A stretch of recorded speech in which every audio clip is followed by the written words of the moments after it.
The White House is expected to revise its artificial intelligence guidelines in the coming weeks and months, with new reporting from Wired detailing the administration's plans to expand its oversight of AI models as it continues to grapple with how to regulate a technology it has tried not to regulate. Joining us now, the reporter behind that piece, senior political correspondent at Wired, Hugo Lowell. Hugo, thank you so much. You know, there's been a real hands-off approach taken by the White House, as you write about in this piece, over the first year and a half.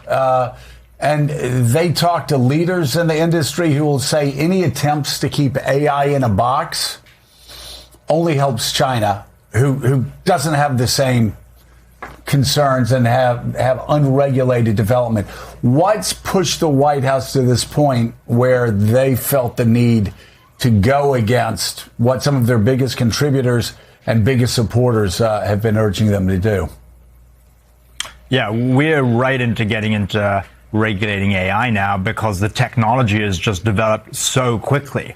I mean, the capabilities of these top-tier AI models is just extraordinary. You know, in the last month or so, we're getting these models from, let's say, OpenAI. I mean, from all of the AI labs, but specifically, for instance, from OpenAI, where autonomous AI models are colluding with each other on secret message boards, trying to hack their way into other companies to get the answers for a test challenge they were supposed to complete.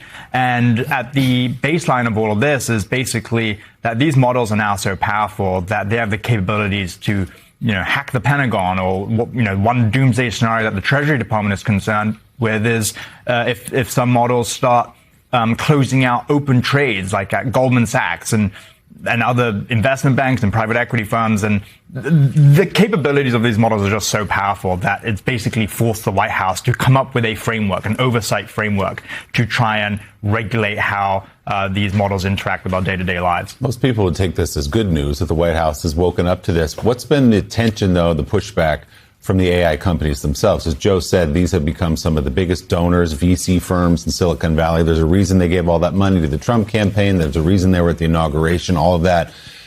This kind of flies in the face of what they're trying to do, does it not?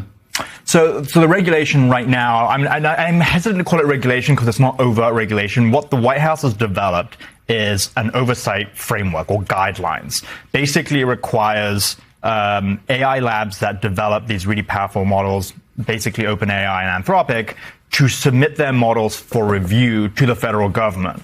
And in that review period, it could take up to 30 days, which is actually quite a long time when you're not allowed to touch a model and you basically give up your proprietary stuff for a month. And during that time, the federal government will test the models and see whether it's safe to deploy and whether they have to put any controls on so that bad users, malicious actors, can't use it to hack the Pentagon.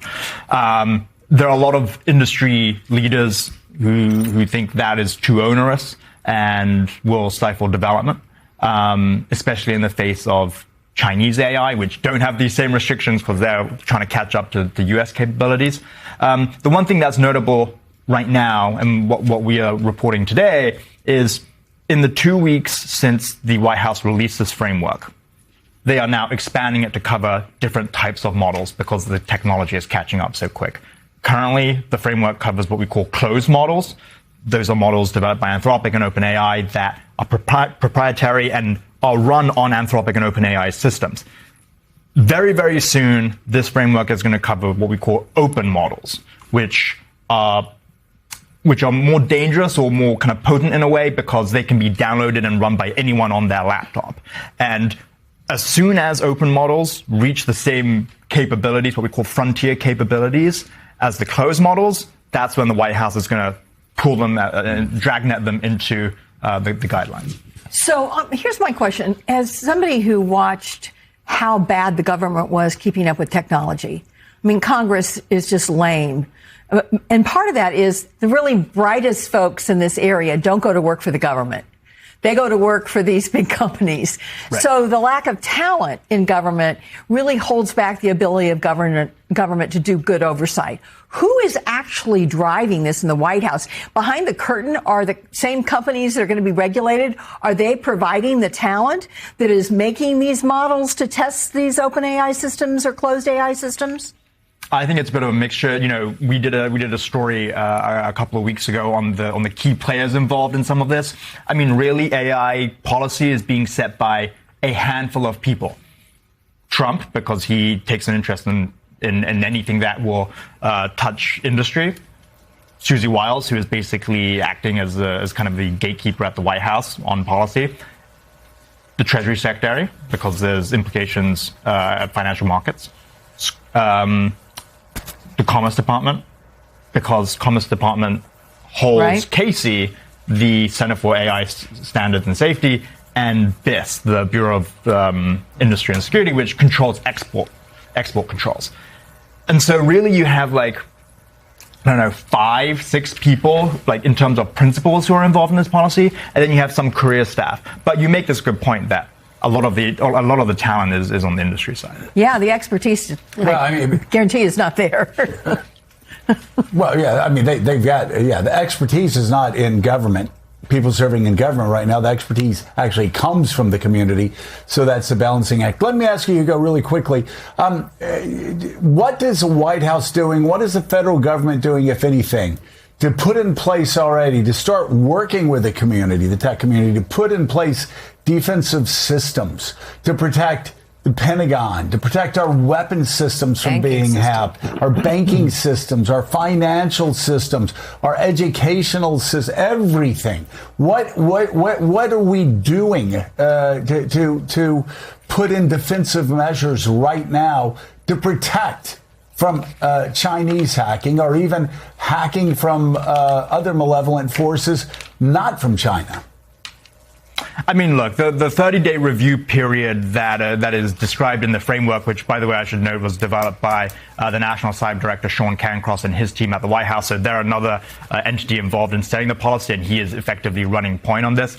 The guidelines effectively state during that 30-day period, the models are made available first to select government agencies so that they can harden their own systems by using these same AI models to try and find vulnerabilities.